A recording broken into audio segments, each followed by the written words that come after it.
how my journey began. It's graduation time. Family is very important to me, including my puppies. The Marine Corps played a huge role in my life and allowed me to be ambitious, inspiring, a mentor, and achieve all of my goals. As a financial expert, I've received multiple awards, done various events as a guest speaker all over the U.S. with my platform of creating healthy financial habits, along with having my own business, all leading up to my show. Come along for the journey. Hello, Gems, and welcome. For the month of March, we are highlighting the achievements of women in various industry fields. Here are some statistics about the career our next guest has chosen to be in. There are over 20 different types of gospel networks currently on cable TV and streaming TV networks. The top 3 religious groups globally are Christianity with 31% followers, Islam with 24% followers, and no religion or people who have an unidentified religion with 16% of the population. People watch religious broadcasting to receive religious ideas, have a religious experience, and or practice religious culture. Millions of viewers globally watch gospel network shows weekly. So this is definitely a presence in our media that people are wanting to have. So let's get to today's guest. She was born in Wadesboro, North Carolina, in Anson County. One famous person she would like to interview is the Apostle, Dr. Frederick K.C. Price. Her favorite season is spring and fall because it represents change.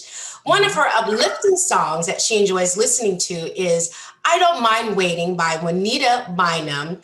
I'm very familiar with her. Wonderful, wonderful gospel artist. Yes, she is. Yes. And she currently resides in Charlotte, North Carolina. Let's welcome Belinda Kendall and CEO of Promise Gospel Network to the show. Hello. Hi. Good. How are you doing today? I am doing well. Thank you so much for being with us today. Oh, no, I'm traveling, so yes, all that comes with that. But I am so honored to be a part of your talk show. I think you're doing a phenomenal job.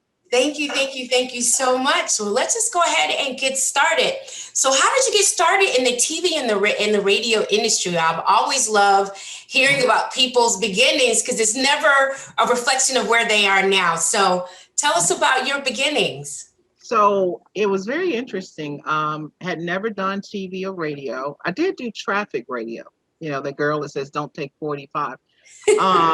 So when I got to the point, being a divorced mom with kids and no child support, I had to become creative with how I work and what hours I work into, because school starts at 7 and it's out at 1, and I couldn't afford after school. So I just came up with the idea after several days of praying and said, start your own radio show. And so I went to a Black station, WGIV. Dr. Frank Neely was the owner. I pitched the idea to him. And of course, you had to sell ads and things like that. And he was like, okay, I'll give you 1 day a week. Within 30 days, it went from 1 day a week to 5 days a week. Nice. Yes. So that's how I got started. And what was the actual idea that you pitched to him? So because of what I went through coming out of the divorce and noticed that people wasn't forthcoming with information to help you. And I don't know if it's shame of what they've been through or they don't want you to know what they've been through. I wanted to help the community. So I created an idea where I brought in business owners, people that was authors. I wanted to be a resource, and that's what it became. I've interviewed international pastors, business owners, authors, political, government officials, and it really became a thing where you listen there to see what jobs are out there, what's going on in the credit rating. We became like a resource for our community. I like that. And you hit on it just a few bit, but you needed to have 5,000 a week in advertising. Yes. So tell me about that, because it wasn't just, I always like to tell my gyms, it wasn't just, hey, and then I was on the radio show. No, there's other qualifying factors that she, was part of the contract. So tell me how that happened and how you were able to kind of maneuver around that. So what I did, if you came on the show, you paid $500 to be on the show because we had a large listening base. Right. So I really had to take all of my learning and sales and bring it to people and say, you can come on the show, you can share this, but you have to pay this. And I didn't make that $5,000 bogey every week. Right. But my shows had such value. You have to create value in yourself. And sometimes that will help you, it will replace money, if that makes sense. So it didn't start off with me having $5,000 a week in sales. No, Lord, praise the Lord, it didn't. It was many conversations and, taking Xanax after the conversation, saying, I know I can make this work. And it did. It became a success.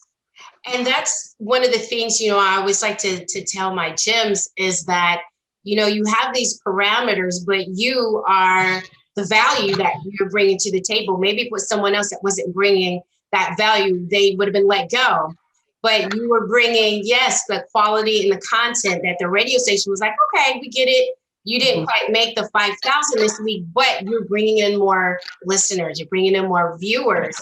And eventually, I always say the money will follow your passion. It'll eventually catch up to each other. And I feel like that's what was happening there. It's always a good story to tell because people sometimes just always think it just happened. You got the dream job and then yay.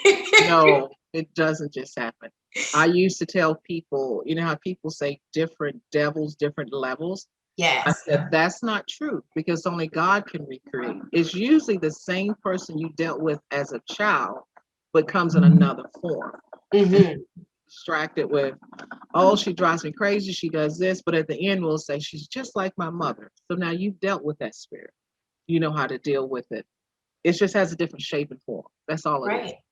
And I was just telling a friend that the other day that God gives us different tests at different times in our life. And that speaks to what you were talking about, the tests that you may have had in the past as a child or even in your youth growing up. Yes. It's still the same test. It's just different person, different phase in your life that you have to learn. Okay, I know I have the qualifications. I know I remember how to get through this lesson. So I would say, shorten the lesson down a little bit. Exactly. So it doesn't take, this amount of time to get it. You're like, been here, done that, and I'm ready.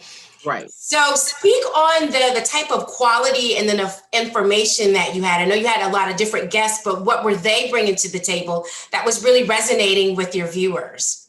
So it was a conversation that needed to take place, but no one wanted to have it. Right. Conversations about how to adjust your mortgage rate, how to start writing a book, how to find a job, how to apply, how to do your resume. So it was like your greatest fear being talked about, but no one can see you. So you're just gathering information. So it became a resource for people that couldn't find anybody to talk to it about. Nobody wants to be working at Bank of America and you're making X amount of dollars and you're finding out they're getting ready to downsize.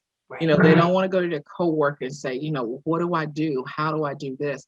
I mean, there were people that came to me in the street and they said, I lost my job.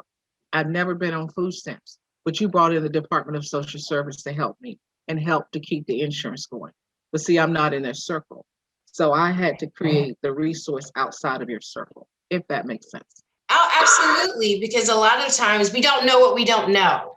Don't know. And especially when you're going through a stressful situation and you have everything coming at you from all angles, it's hard to think clearer. And you just want someone to just tell me what to do, point me in the right direction. And your radio show is being able to do that. They can hear what you were giving them and saying, oh, I need to go talk to the Department of Social Services and not just this department, this particular section in this department that can help me going on that way. So being that ultimate source of resources for times for these people, that definitely speaks to the community. Yes. And speaking of the community, so how were you able to help the community? Talk to us a little bit about the housing situation and the homelessness. So I'm going to say this before I tell you how. Yeah. Sometimes God will allow you to go through things that you're like, have you forsaken me? Is God real? maybe I should just kill myself. But you don't realize that God is building your resume so that you can be able to help people. So during my struggle, I went through that stench of homelessness. I went through that stench of having to stay in hotels. And by doing so, when people came to me and I'm on top of the world, I can say, no, you need to do this, and no, you need to do that. So you have to look at every day, every situation as God just training you. I tell people all the time, it's like you're in the movie and you look like Whoopi Goldberg saying, well, I'm mad because Mr. got all the lines. It was never about Mr. It's always about you. Right. So when you do things like that, it helps. So one of my biggest testimonies is when I had 2008, 2009, when everybody was losing their homes. I found out that when a family has to go to a hotel, if the son is a certain age, he has to go to the men's shelter or like a runaway boys place, and you separating the family. So I talked to the hotel owner. He gave me his hotel, yada, yada, yada. We raised over $200,000, found 17 people homes and 38 people jobs. And what ended up happening is that the community came together. Yes. That was our Great Depression in this generation. And they would call me from grocery stores and department stores. Hey, Belinda, I saw you on the news. I can take 5 of your people. But see, it took a village. And it took me going through that myself to know how to handle them, because that's a very fragile moment for them. I told them in my journey, one of the things I had promised my kids once I got divorced is that your school will always be the same. Although we may have to live here or live with this person, it'll always be the same. I took that terrible moment in my life, convinced the school system to come pick the children up from the hotel and take them back to their home school so they can have something that's consistent. Yes. To look at everything in your life as a training moment. God wants you to get something from that. Absolutely. You hit on a few good points that I want my gems to know. Point number one is going through that situation yourself. And it means so much more when you've gone through a struggle, because we can look at you or me now and people will say, well, you never been in my shoes before. You don't know what it's like to wait for a handout. You don't know what it's like to not go without. You don't know what it's like to come home and have your lights off. I personally have witnessed and gone through all of that. So when, like you said, you're talking to other people and you can tell them, this is what I went through and this is how I know the system works here. Go over this way. You may not think that way, but go this way. And then another point that you brought up is it takes a village. Because you were on the news. Tell them that you weren't just saying, okay, it wasn't just radio. No. You engaged the news and got the news to come and say, hey, this is a huge issue. You're splitting apart families and we need to keep them together. How do we do this? Whenever you're doing something, you're not doing it to celebrate yourself. My daddy used to say, a blessing that only blesses you is not from God, but a blessing that blesses you and others is from God. And I would send out press release. This is what we're doing over here. These people need this, they need that. And all of a sudden, MSNBC, CNN, the local news, they all started coming out. I mean, we had people that own franchises of pizza parlors. Yeah. They were just coming out and say, hey, we're bringing you guys 50 pizzas for the family. It turned into a village of helping. And that's what you have to do. Put it on social media, use your platform there, right? Put it on social media. And it really helped. We raised a lot of money. Yes, over $240,000. Yes. That is a lot of money. And that does take a village. Like you said, getting the word out there. I've always been a proponent on all my shows. It always comes up, community involvement. Like you said, you put out the press releases. You didn't know who was going to show up per se, but they showed up for this cause because it resonated with them. And everyone had that connection to, we need to help. And it wasn't about, like I said, it wasn't about you. It wasn't about the news station. It was about these people that we needed to help in our community. This wasn't somebody else's community. This is not someone else's problem. This is our issues that we're dealing with. And I just definitely wanted to just pause to let them know that, that the the 70 rooms that you were able to found, the 38 jobs, Yes. being in the pandemic right now, and people are still without jobs, but there's still jobs out there. But again, having that resource to say, no, there's still jobs out there. Maybe where you're looking, there may not be any, but there's knowing the right people and getting on social media. I always say social media. I mean, that's how I make people on LinkedIn.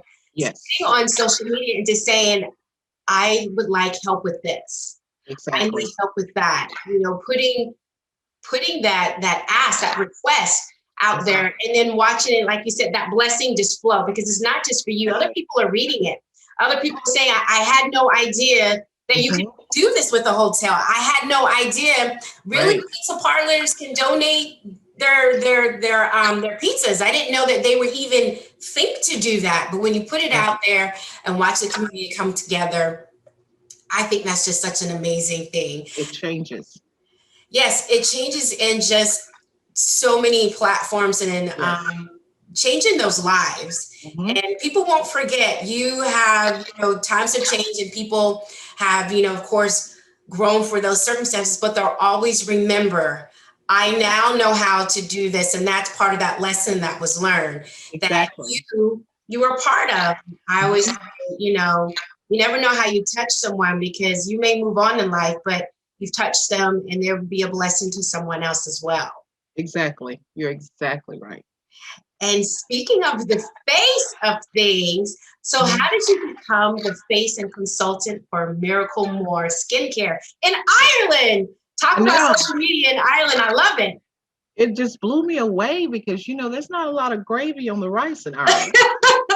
Right. So, he said, I've followed your career. I've watched your photos and your interviews. He said, I love your skin. I want you to try my brand. So he shipped me this thing with DHL, that's international shipping. A big box came in, and I started using it. And I saw a great improvement in my skin. Wow. He said, would you like to be the face for the brand? But it will be international. We're going to call it Dawn of a New Face. Yeah. And I loved it. I mean, it did wonders for my skin.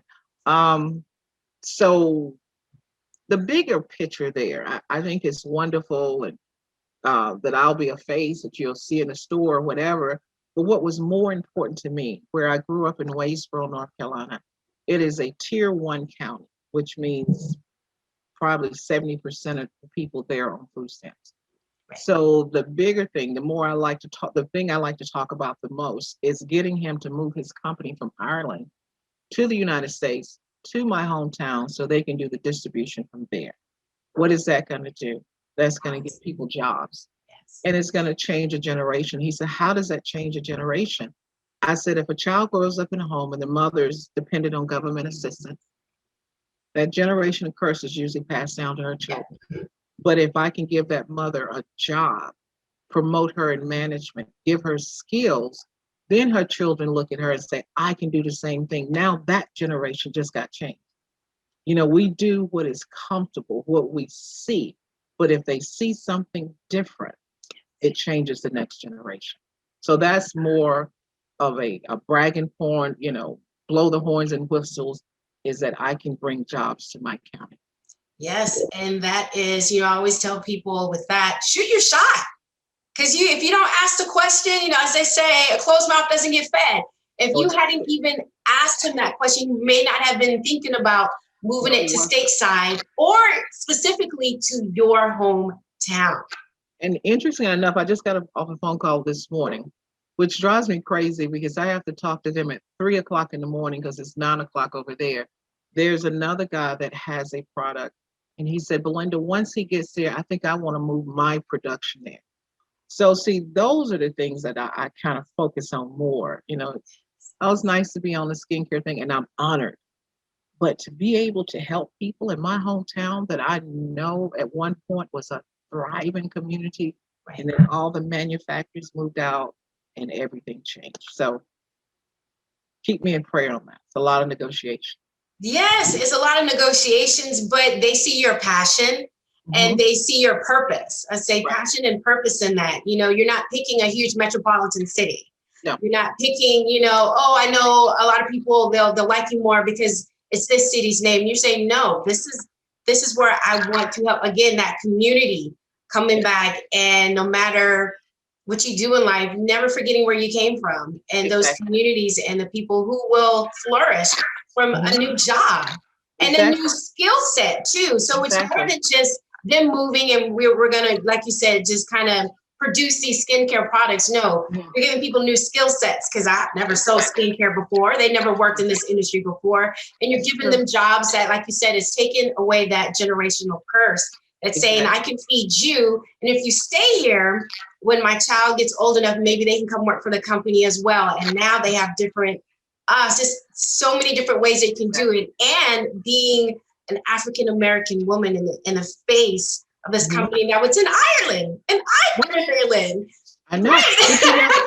I was like, oh, well, praise the Lord. I've never been there. But you have to understand, your gyms need to know, if they live in DC, for example, and you've got something that's going to help, go find that small town that's 100 miles out.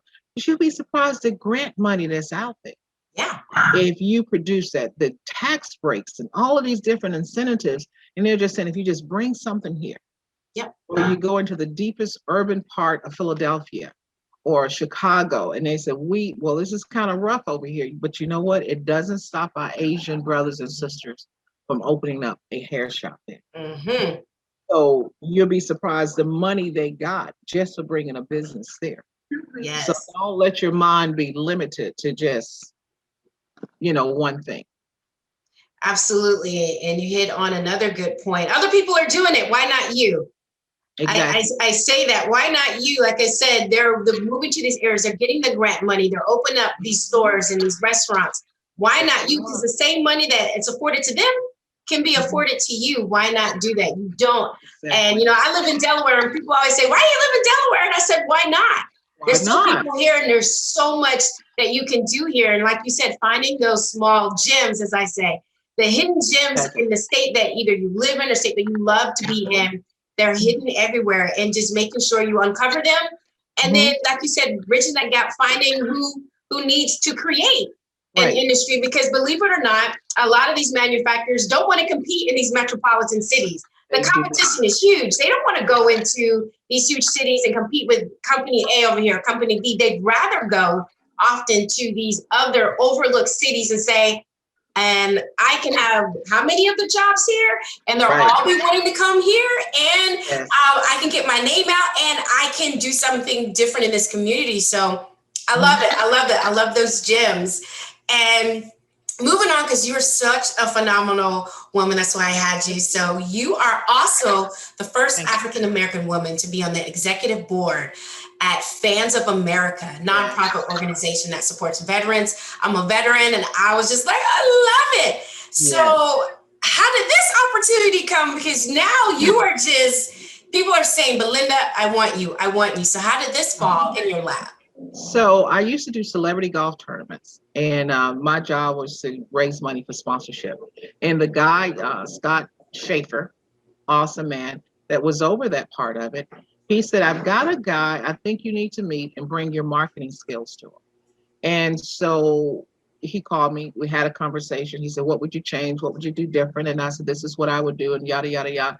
And the next thing I know, he said, I want you to be on our board. He said, you will be the first African-American woman to serve on our executive board of director. So it's the thing of being on LinkedIn is powerful.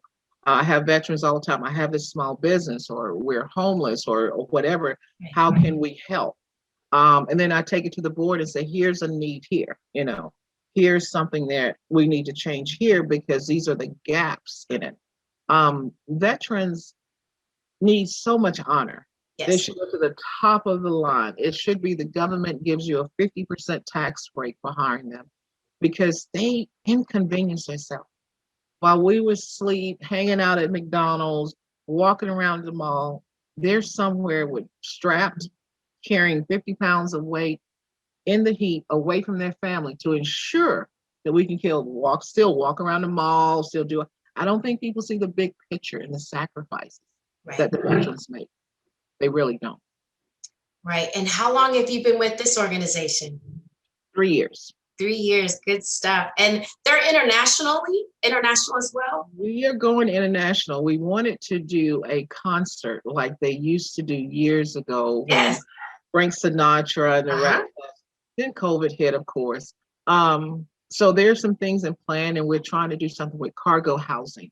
So we're waiting to hear back from someone that is supposed to be donating a lot of land. And in this way, our veterans can have their own home and some sense of independence and not just be out there. You know what I mean? It breaks my heart.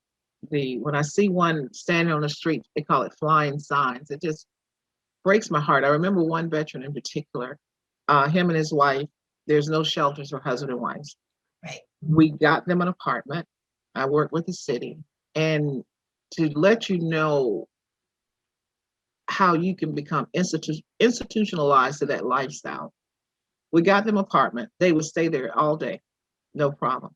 But at night, they got their tent and they went outside and slept because that's what they had done for so long. Wow. They didn't even know how to stay in their house and go to sleep. Yeah. They couldn't get comfortable. So I think there's bigger conversations that need to take place around our veterans that are not taking place now.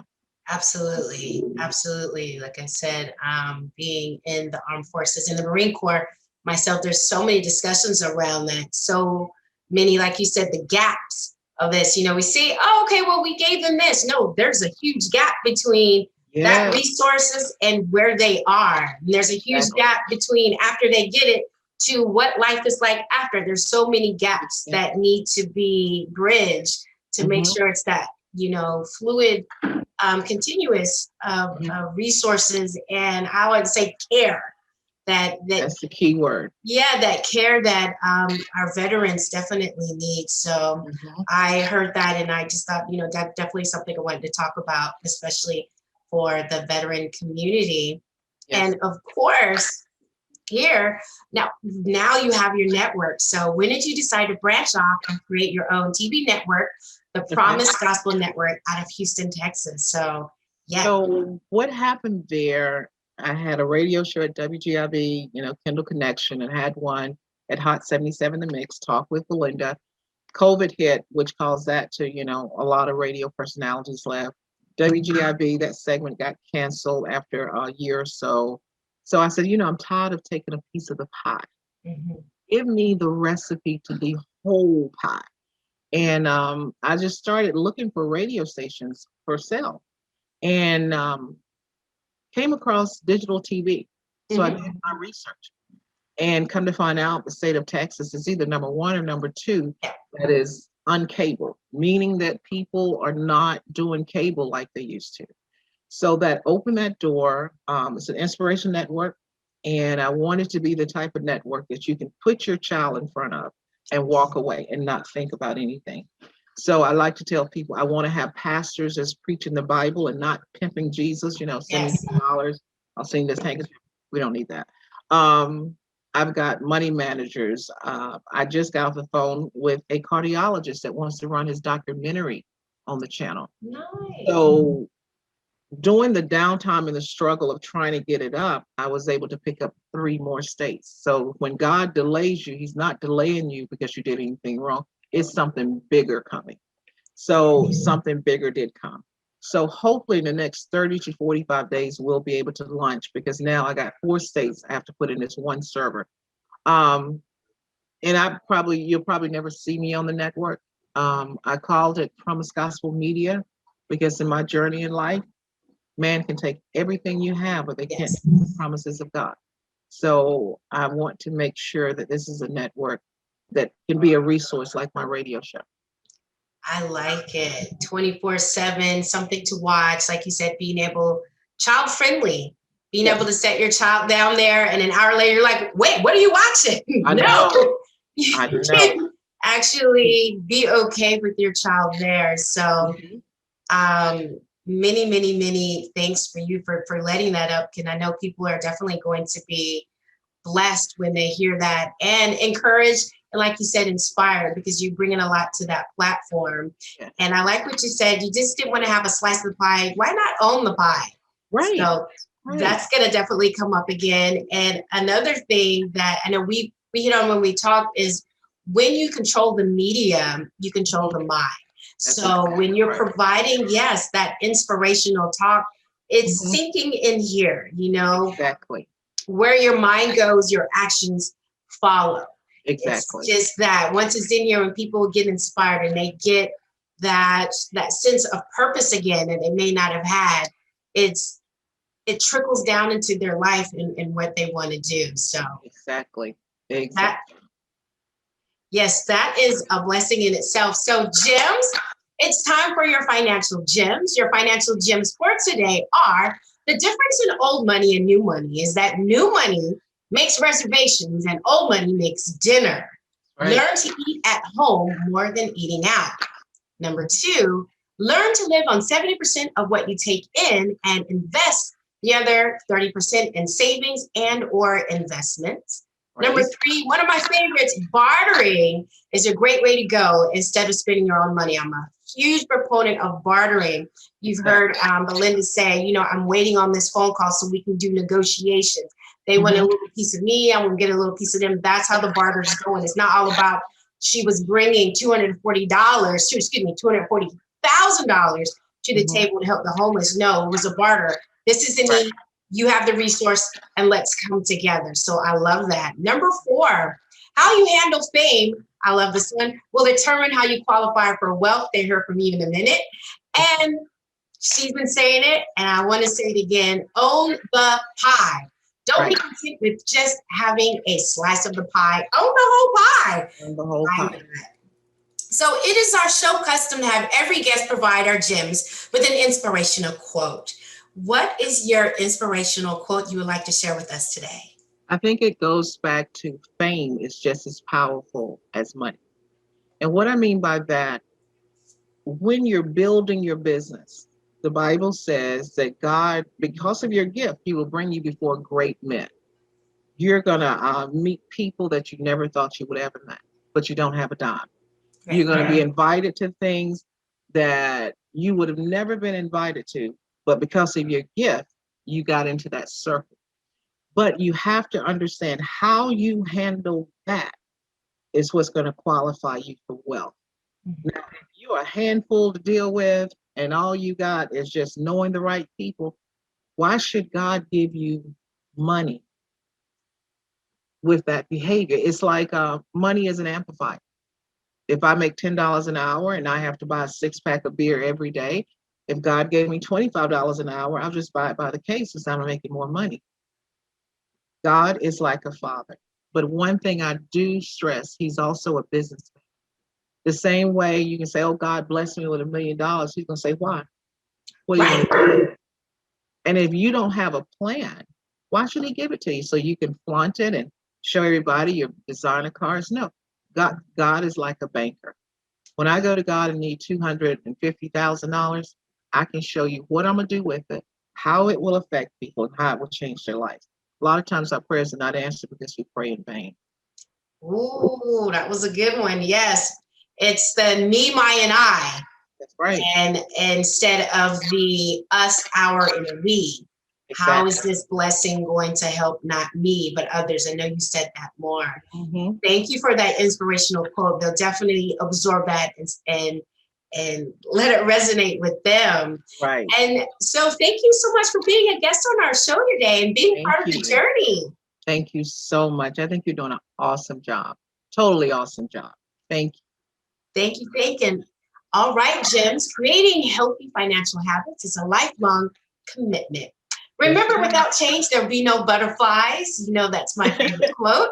Uh-huh. Changing habits, changing lives are all up to you. Until next time, Gems, take care.